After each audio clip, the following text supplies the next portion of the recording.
ఇది శ్రమ చేసే వాళ్ళ ప్రతి ఒక్కళ్ళు జరుపుకునేటటువంటి పండగ. ఈ పండగ అసలు వచ్చిన కారణం కూడా రెండు మాటలు మీకు చెప్పాల్సినటువంటి విషయం ఉంది. ఇది అప్పుడు 1886 సంవత్సరంలో అమెరికా నగరంలో, చికాగో నగరంలో, అక్కడ హే మార్కెట్ దగ్గర జరిగినటువంటి సంఘటనే ఈ జెండా పుట్టడానికి కారణం. ఎందుకంటే 20 నుంచి 22 గంటల పని ఉండేది, 2 గంటలే గ్యాప్ ఉండేది. ఆ పని మేము చేయలేము, ఈ యొక్క ఎట్టి చాకరి మేము చేయలేమని పనిముట్లు కింద పడేసి వీధుల్లోకి వచ్చారు కార్మికులు మొత్తం.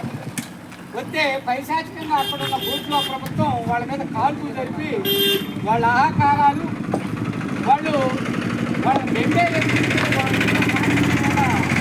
బలప్రయోగం చేయడం జరిగింది.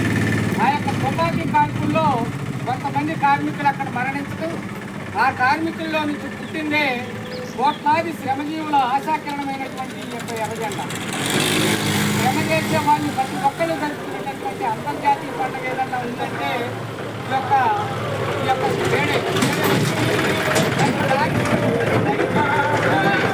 శ్రమ చేసే వాళ్ళు ప్రతి ఒక్కళ్ళు సాధించుకునే వాళ్ళ హక్కులు ఎక్కడైనా సాధించుకోవడానికి కోసం ఇప్పటికి కూడా ఏ మూలనో ఒక మూలన పోరాటాలు జరుగుతూనే ఉన్నాయి.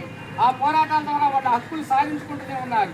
ఇటు విద్యార్థులు కానివ్వండి, ఇటు కార్మికులు కానివ్వండి, రైతులు కానివ్వండి, వ్యవసాయ కార్మికులు కానివ్వండి, మహిళలు కానివ్వండి, అనేకమైనటువంటి అన్ని రంగాలోళ్ళు కూడా ఈ యొక్క ఎర్రజెండా నాయకత్వాన్ని తన సమస్యలు సాధించుకోవడం జరుగుతూ ఉంది. అందుకనే ఈ యొక్క సందర్భంగా తాళ్ళూరు వెంకటాపురంలో మనం మేడే ఉత్సవం జరుపుకోవడం జరుగుతూ ఉంది.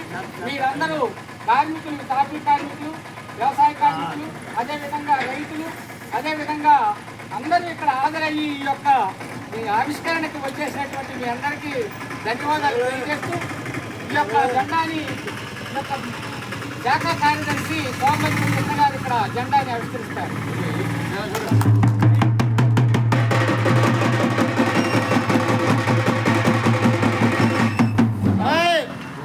ఆ జెండా ఆవిష్కారం చేయడం నాకు